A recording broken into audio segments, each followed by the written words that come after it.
drug is just like any medicine, any medication, so we find this like in Superdrug or drugstore. But then there's another word, the way that we're using it today, 1900 is when you hear it for the first time, and it's hard to say exactly what it means. It means what we call psychoactive drugs, drugs that alter our minds, that change the way that we perceive the world, the way that we think, the way that we feel. But we don't use the word drug for every psychoactive drug. It's like a shorthand. They would otherwise say dangerous drug or medical drug. At this time, when the hypodermic needle, the syringe, is developed, that this is becoming dangerous and should be controlled by doctors. Marijuana is seen as something that is a Mexican habit, and opium as a Chinese habit. Before that time, you could find cocaine and opium in all these medicines. And after that time it was controlled. They were taken out only to be used by doctors. I think if we hadn't discovered aspirin and paracetamol and ibuprofen, probably we would still use opium today. That doctors started to recommend morphine because it was better and cleaner, you could give an accurate dose. Morphine is not so addictive as opium, so if you're addicted to opium, try this morphine instead.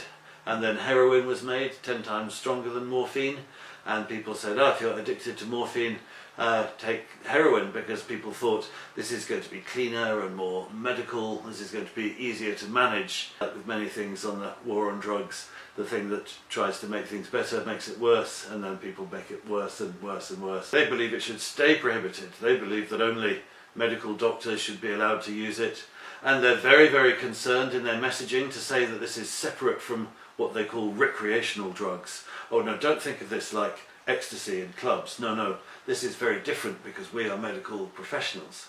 And in fact, the very first prohibition of opium and cocaine, it was not a total prohibition, it was just saying these can only be used by doctors. And outside the use of doctors, they're illegal. Association with psychedelics outside the psychedelic culture was always these produce mental illness or nervous breakdowns. I think that's why I'm interested now to see that the cultural discourse is changing, that people now are associating psychedelics instead with self-medication and wellness and personal growth. Ancient Greeks, when they talked about these drugs, they used the word pharmakon.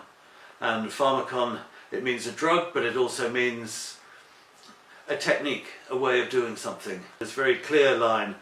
Good opiates, bad opiates. You know, good opiates come from the doctor with a prescription, bad opiates come from the street. But now, you know, if you look at where we are today, this is not so clear, black and white. There are many grey areas. You can go on the internet and find prescriptions. You have a lot of doctors who are prescribing, selling prescriptions for money.